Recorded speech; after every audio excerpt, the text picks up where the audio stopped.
Oi man, io me ne esco. Ci riprendo a ritrattarti,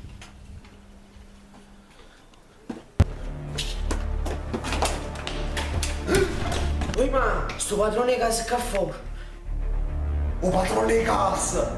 Oi man, ma come faci? Che ne sa, ci non aspetta, ma faccio trovare scusa, ci ma so fa pensare. Mi faccio tutti che li so, ma chi come faccio? Che ne man? Ho avuto a mettere una bella cosa. Dici no?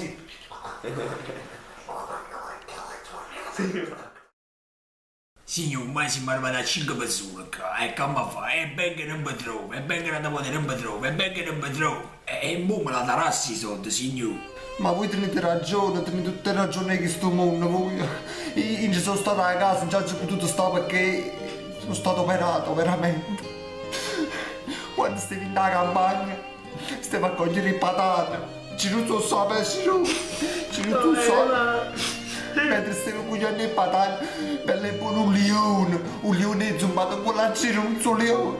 Io mi sono chiamato, io mi sono messo a paura e sono venuto subito un buon leone. Ci ha girato cazzotto, che gioraccia, mi ha dato canto, che gioraccia. Purtroppo mi sono stato operato e che sia successo? Purtroppo sto malamente, pensavo un figlio mio, mi dispiace. Signor, ma che state dicendo? Come state a fare? Troppo che sia la situazione, io non so come già fa, sono una povera Dio, non so come già fa, ma sicuri tipo mio, ma io ti vedo che sono aspettato, poveretto. Ma no, è PD. Strunza sì, ti parlo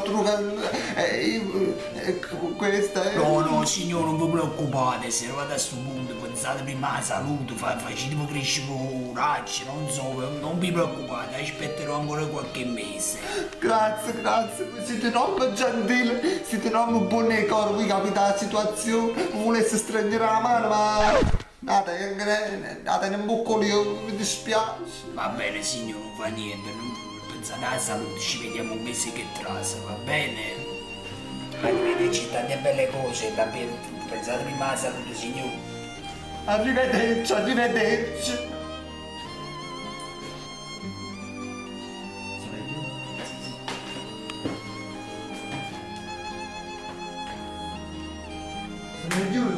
Sicuro? A sta fama non mi sono cazzo,